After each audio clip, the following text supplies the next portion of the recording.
Some of us have crossed the line to make sure the line's still there in the morning.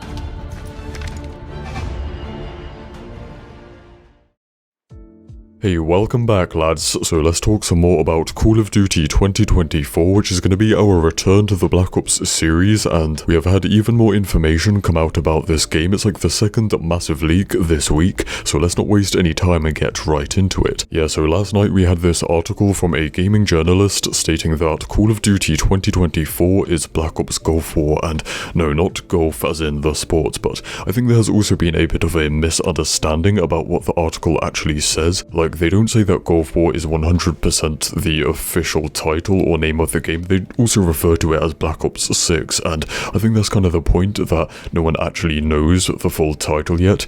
However, what we do know, and we have known for a long time, is that the game will follow on from Cold War into the Gulf War era, and part of the game at least, even just a little part, will take place in the Gulf War. But in real life, the Gulf War was a very short and limited conflict, so the entire game is not going to be just that. We know from the leaks, there's been a lot of leaks, that, for example, one of the multiplayer maps takes place in the Iraq War, which was 11 years after the Gulf War. It's like in a palace that was stormed in the 2003 Iraq War. So yeah, the Iraq War was also a much larger conflict. Also, some of the leaked weapons come from that period after the Gulf War. So what I'm trying to say is, the point I'm trying to make here, the Gulf War is only going to be a tiny part of the game, of what the game explores, so it makes no sense to call it Gulf War. I mean, the article even says it could be called Gulf War, maybe, and even says that the final name is not finalized. So yeah, moving on to some of the other stuff that they say. They say that zombies in this game will be a return to classic round-based zombies, which I think everyone would have already expected anyways, but we know thanks to leaks.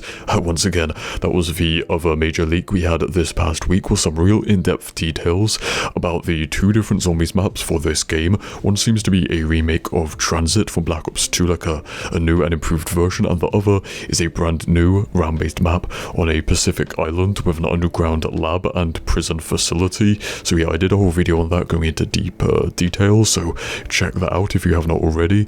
Then they also talk about like early access for the game, saying that one of the modes might be early access like for weeks, if that makes sense. So some people are wondering like, oh, are they going to release zombies weeks before the main game, or is it just more campaign early access?